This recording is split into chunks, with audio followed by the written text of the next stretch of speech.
Hello everyone, welcome back to the RN45 education. आज मैं discuss करने वाला हूं 20 अगस्त 2023 में पूछे गए CDP के क्वेश्चन।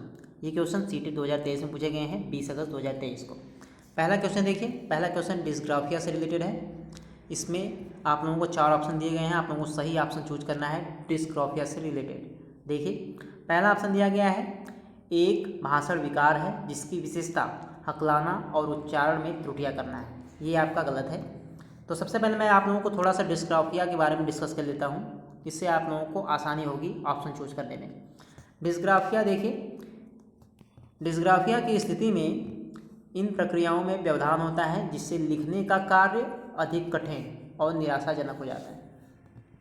तो देखिए ध्यान से, इसमें जो है लिखने का कार्य जो है अधिक कठिन हो जाता है और निराशाजनक हो जाता है। दूसरा पॉइंट दिया गया है, जब डिस्ग्राफिया से पीड़ित कोई व्यक्ति लिखने का प्रयास करता है तो उसे अक्षरों और आकृतियों को सटीक रूप से बनाने में परेशानी का अनुभव हो सकता है।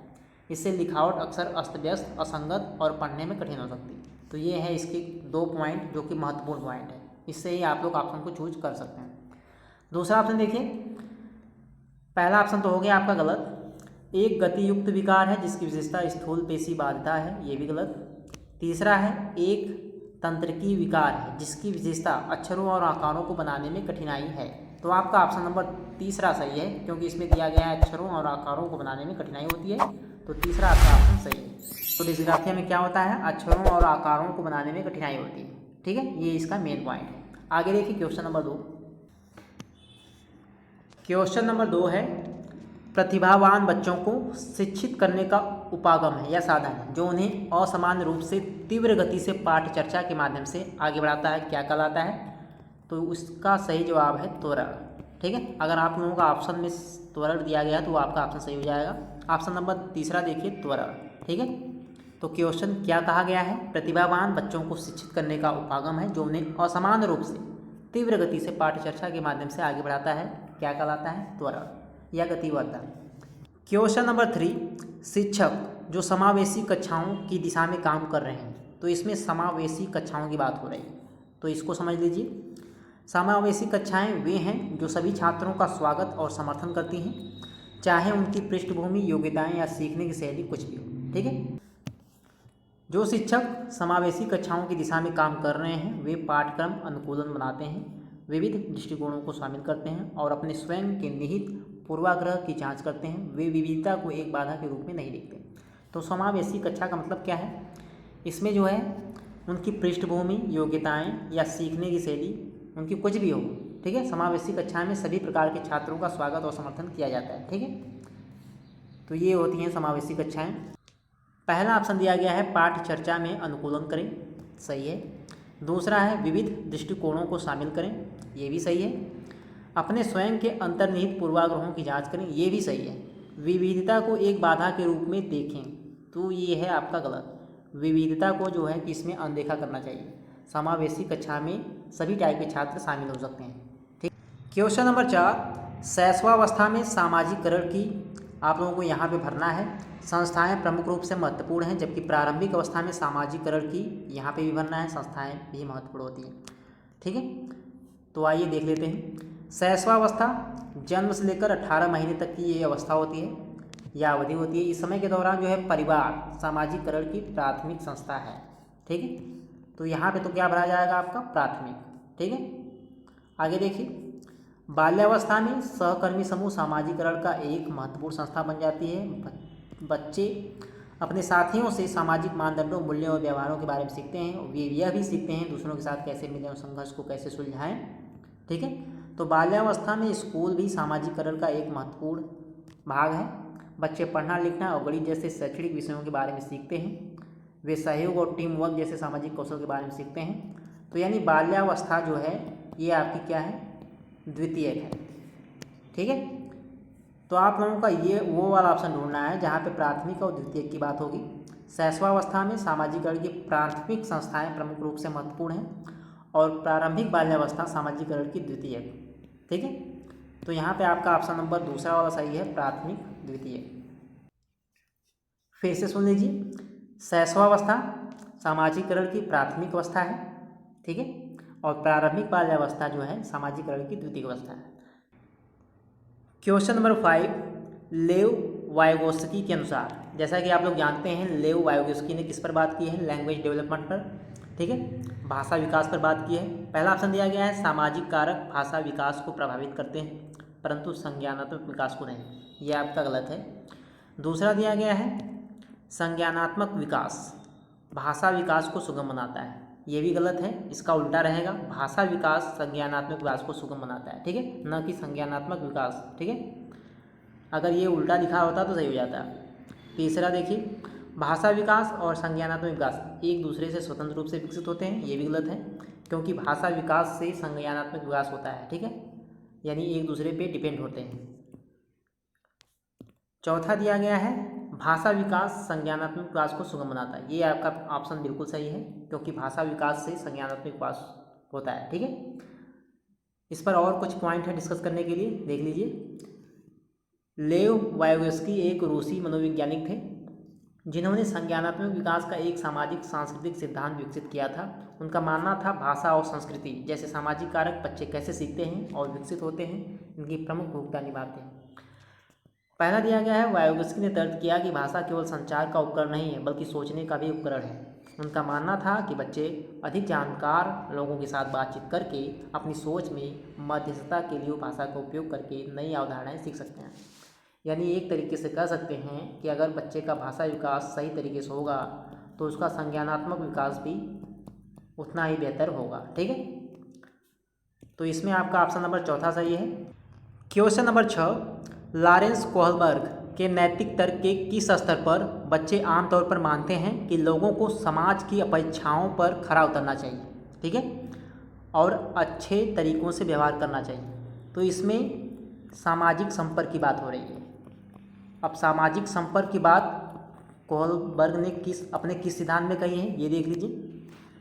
लॉरेंस कोहलबर्ग के नैतिक विकास के सिद्धांत में नैतिक तर्क के 6 चरणों का वर्णन किया गया है, जिनमें 3 स्तरों पूर्व पारंपरिक, पारंपरिक और उत्तर पारंपरिक में विभाजित किया गया है। पहला देखिए पूर्व पारंपरिक स्तर।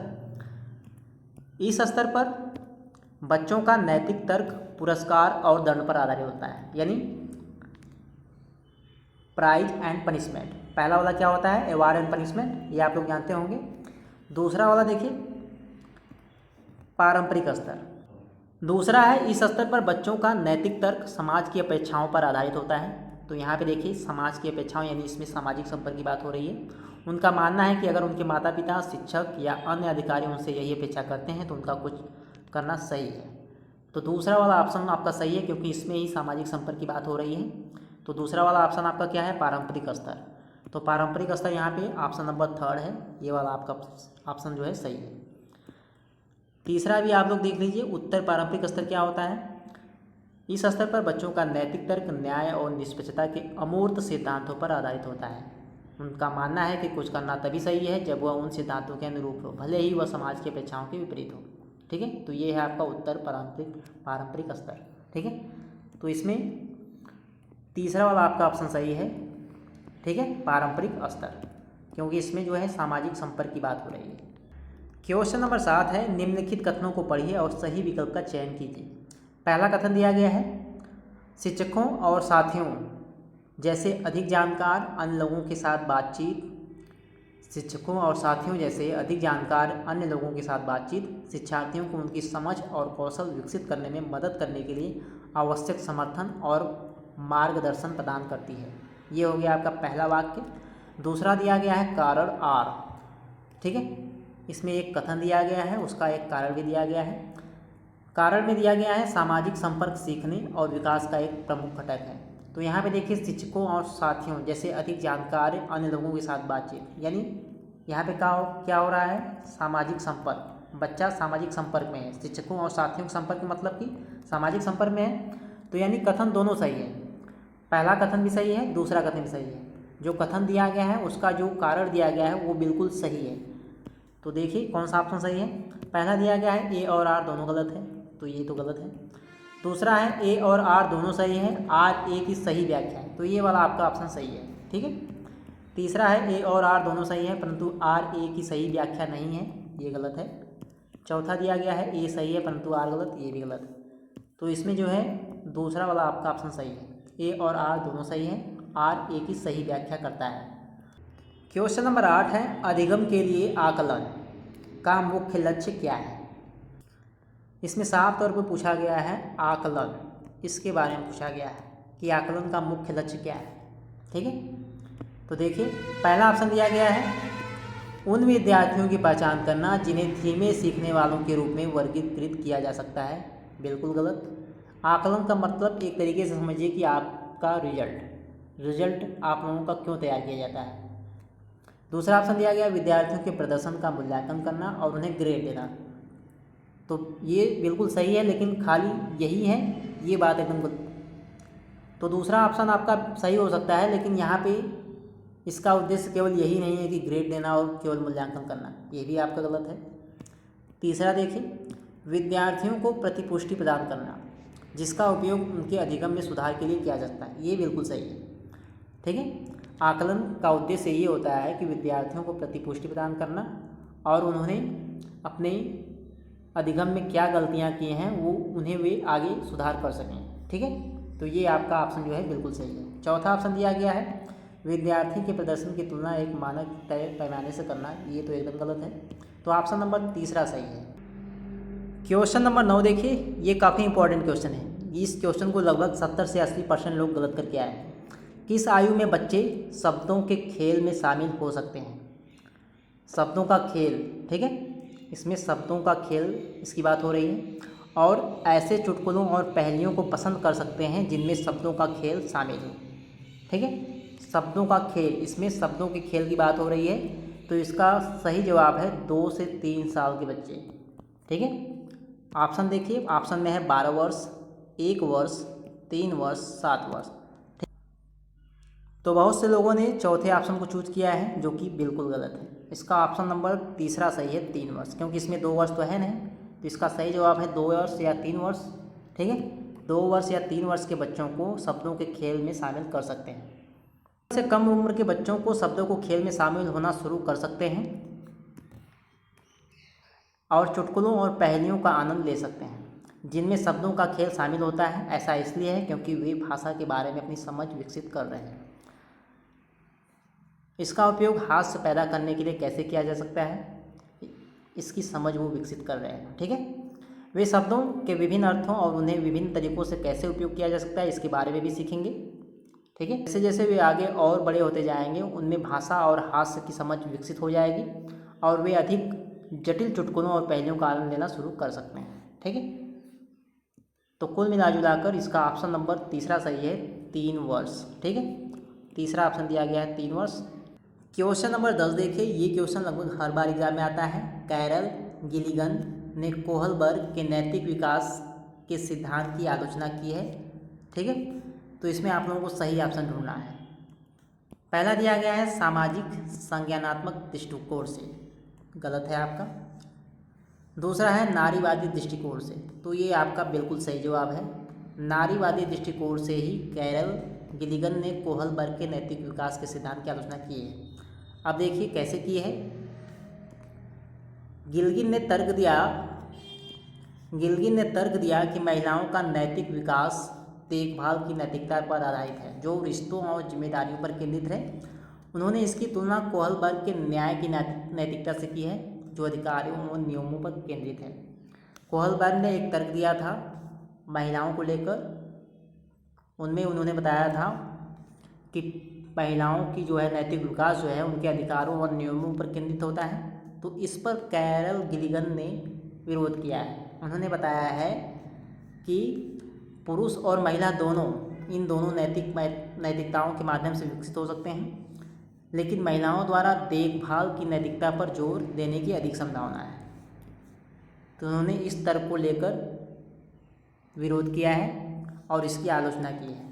तो नारीवादी दृष्टिकोण से ऑप्शन नंबर दूसरा सही है। आगे देखिए question number 11। Question number 11, Jean पियाजे के अनुसार पूर्व संक्रियात्मक चिंतन की मुख्य विशेषताओं में से एक यहाँ पे भरना है जो किसी स्थिति के एक पहलू पर ध्यान केंद्रित करने और दूसरों की उपेक्षा करने की प्रवृत्ति को संदर्भित करता है। तो यहाँ पे क्या भरा जाएगा, देखिए ध्यान से। कारण परिणाम का विश्लेषण, दूसरा है केंद्रीय। तो यहाँ पे केंद्रीय आपका ऑप्शन नंबर दूसरा सही है, यही भरा जाएगा। तीसरा है विकेंद्रीयन, चौथा है पारगमन। ये दोनों भी गलत है आपका। इसमें आपका दूसरा ऑप्शन सही है। देखिए कैसे सही है। जीन पियाजे के अनुसार केंद्रीकरण पूर्व संक्रियात्मक चिंतन की मुख्य विशेषताओं में से एक है। ठीक है, यह किसी स्थिति के एक पहलू पर ध्यान केंद्रित करने और दूसरों की उपेक्षा करने की प्रवृत्ति को संदर्भित करता है। इन दोनों पॉइंट से यही पता चल रहा है। जीन पियाजे के अनुसार पूर्व संक्रियात्मक चिंतन की मुख्य विशेषताओं में से एक है आपका क्या, केंद्रीकरण या केंद्रीय यहाँ पे बनना है। ठीक है, उदाहरण भी दिया गया है। एक बच्चा जो 2 गिलास पानी की ऊंचाई तक केंद्रित है वह यह मान सकता है कि अधिक पानी वाले गिलास में भी अधिक जूस होना चाहिए, भले ही गिलास की चौड़ाई समान। क्वेश्चन नंबर 12 देखिए, प्रारंभिक बाल्यावस्था में वृद्धि और सोच जबकि मध्य बाल्यावस्था में वृद्धि और सोच। इसमें इस क्वेश्चन में प्रारंभिक बाल्यावस्था में वृद्धि और सोच की बात हो रही है और मध्य बाल्यावस्था में वृद्धि और सोच की बात हो रही है। तो ध्यान से देखिएगा, प्रारंभिक बाल्यावस्था में वृद्धि जो है धीमी हो जाती है और सोच कुछ हद तक आत्म केंद्रित होती है। तो क्या कहा गया है, प्रारंभिक बाल्यावस्था में वृद्धि धीमी हो जाती है और सोच आत्म केंद्रित। तो देखिए धीमी आत्म केंद्रित, यहाँ तक सही है। और देखिए मध्य बाल्यावस्था में वृद्धि स्थिर होती है और सोच तार्किक। तो यहाँ पे देखिए स्थिर तार्किक, यानी आपका पहला ऑप्शन सही है बिल्कुल। ठीक है, आगे देखिए क्वेश्चन नंबर 13। क्वेश्चन नंबर 13 देखिए, ये भी काफ़ी अच्छा क्वेश्चन है। कौन सा स्थूल गति कौशल है, कौन सा स्थूल गति कौशल है। एक होता है स्थूल गति कौशल और दूसरा होता है सूक्ष्म गति कौशल। अब ये दोनों क्या होता है देखिए ध्यान से। स्थूल गति कौशल, सबसे पहले इसमें मेन पॉइंट समझ लीजिए, इसमें पूरे शरीर की गतिविधियाँ शामिल होती हैं। इसमें क्या होता है, बड़ी मांसपेशियों का प्रयोग किया जाता है, जैसे हाथ, पैर और अंतर्भाग के उपयोग की आवश्यकता होती है। इसमें स्पष्ट रूप से ये समझ लीजिए कि इसमें बड़ी मांसपेशियों का उपयोग होता है, जैसे हाथ, पैर। ठीक है, और इसमें पूरे शरीर की गतिविधियाँ शामिल होती हैं। अब सूक्ष्म गति कौशल क्या होता है, देखिए ध्यान से। सूक्ष्म गति कौशल में पूरे शरीर की गतिविधियाँ जो है शामिल नहीं होती। जैसे यहाँ पे देखिए एग्जाम्पल दिया गया था बुनाई। अब बुनाई में क्या होगा, केवल अंगुलियों का ही इस्तेमाल होगा, इसमें तो पूरे शरीर का इस्तेमाल होगा नहीं। तो ये वाला आपका ऑप्शन सूक्ष्म गति कौशल का है। ठीक है, ऑप्शन गलत है। दूसरा देखिए तैरना। अब इसमें देखिए, इसमें हाथ, पैर और शरीर की सभी गतिविधियों का इस्तेमाल होगा, तो यानी ये है आपका स्थूल गति कौशल। तीसरा देखिए, एक कागज़ पर वृत्त को रूपरेखा के अनुसार काटना, ये भी सूक्ष्म गति कौशल है, ये भी नहीं होगा। चौथा है आपका एक कागज़ पर एक बड़े आयत को रूपरेखा के अनुसार काटना, ये भी आपका सूक्ष्म गति है। तो यानी ऑप्शन नंबर 2 आपका सही है, तैरना। तैरना क्या है, स्थूल गति कौशल।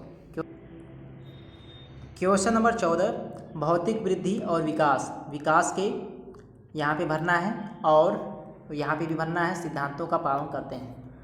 पहला ऑप्शन देखिए, पहला दिया गया है एकीकरण सरल से जटिल, विभेदीकरण जटिल से सरल, ये गलत है आपका। दूसरा ऑप्शन देखिए, शीर्षगामी अवरोही, समीपस्थ आंतरिक से बाहरी, ये वाला ऑप्शन आपका सही है।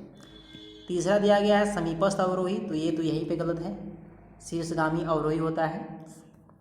चौथा दिया गया है विभेदीकरण सरल से जटिल, एकीकरण जटिल से सरल, तो ये भी आपका गलत है। अभी आप लोगों को क्लियर हो जाएगा। यहाँ पे देखिए, शीर्षगामी अवरोही सिद्धांत कहता है कि वृद्धि और विकास सिर से पैर की अंगुलियों तक होता है। इसका अर्थ है सबसे पहले सिर विकसित होता है, उसके बाद धड़, हाथ और फिर पैर विकसित होते हैं। ठीक, तो ये हो गया आपका शीर्षगामी। समीपस्थ की बात करें, आंतरिक से बाहरी। समीपस्थ मतलब कि आंतरिक से बाहरी। सिद्धांत ये बताता है कि वृद्धि और विकास शरीर के केंद्र से छोरों तक होता है। इसका अर्थ है कि सबसे पहले मुख्य मांसपेशियाँ और हड्डियाँ विकसित होती हैं और उसके बाद बाह्य और पैरों की मांसपेशियाँ और हड्डियों का विकास होता है। ठीक है, तो अब आप लोगों को क्लियर हो गया होगा। इसमें आपका ऑप्शन नंबर दूसरा सही है, शीर्षगामी अवरोही, समीपस्थ आंतरिक से बाहरी। क्वेश्चन नंबर 15 देखिए, जो कि आज का लास्ट क्वेश्चन है। बाकी के 15 क्वेश्चन मैं अगली वीडियो में आप लोगों के लिए लेकर आऊँगा, क्योंकि वीडियो जो है बहुत ज़्यादा लंबी हो रही है। और आप लोगों से एक रिक्वेस्ट है कि अगर आप लोगों को वीडियो अच्छी लग रही हो तो वीडियो को लाइक करिएगा और चैनल को जरूर सब्सक्राइब करिएगा। तो देख लीजिए लास्ट क्वेश्चन। हावर्ड गार्डनर के अनुसार एक दर्शन शास्त्री के पास, यहाँ पे भरना है, किस प्रकार की बुद्धि होती है और मूर्तिकार के पास किस प्रकार की बुद्धि होती है। आप लोगों को ये बताना है एक दर्शन शास्त्री के पास किस प्रकार की बुद्धि होती है और एक मूर्तिकार के पास किस प्रकार की बुद्धि होती है। तो देखिए ध्यान से, हार्वर्ड गार्डनर के बहुबुद्धि सिद्धांत के अनुसार एक दार्शनिक में अंतः व्यक्ति बुद्धि होने की अधिक संभावना होती है, जिसमें आत्म जागरूकता, आत्मनिरीक्षण और अपनी भावनाओं, प्रेरणाओं और आंतरिक विचारों को समझना शामिल होता है। ठीक है, तो यहाँ से क्लियर हो गया कि दार्शनिक में अंतः व्यक्ति बुद्धि, और दूसरी ओर देखिए एक मूर्तिकार के पास दिक् स्थानिक बुद्धि होती है। ठीक है, तो आप लोग ऑप्शन में देखिए कौन सा ऑप्शन सही है। पहले दिया गया है एक दर्शन शास्त्री। ठीक है, तो दर्शन शास्त्री में अंतर व्यक्ति की ये होती है और मूर्तिकार में दिक् स्थान, तो ये वाला तीसरा वाला ऑप्शन आपका सही है। ठीक है, यहाँ से भी देख लीजिए मूर्तिकार के पास दिक् स्थान यानी स्थानिक बुद्धि। ठीक है, यहाँ से ये समझ लीजिए, ये आप लोगों ने पढ़ा होगा स्थानिक बुद्धि, और यहाँ से समझ लीजिए अंतः व्यक्ति बुद्धि, ये दार्शनिक में। ठीक है, ये आपका दार्शनिक में और ये आपका किस में होता है, मूर्तिकार में। ठीक है, तो ये था आज का लास्ट क्वेश्चन। आई होप कि आप लोगों को वीडियो पसंद आई होगी। बाकी के 15 क्वेश्चन आपको नेक्स्ट वीडियो में देखने को मिल जाएंगे। तो मिलेंगे नेक्स्ट वीडियो में, तब तक के लिए चैनल को जरूर सब्सक्राइब करें।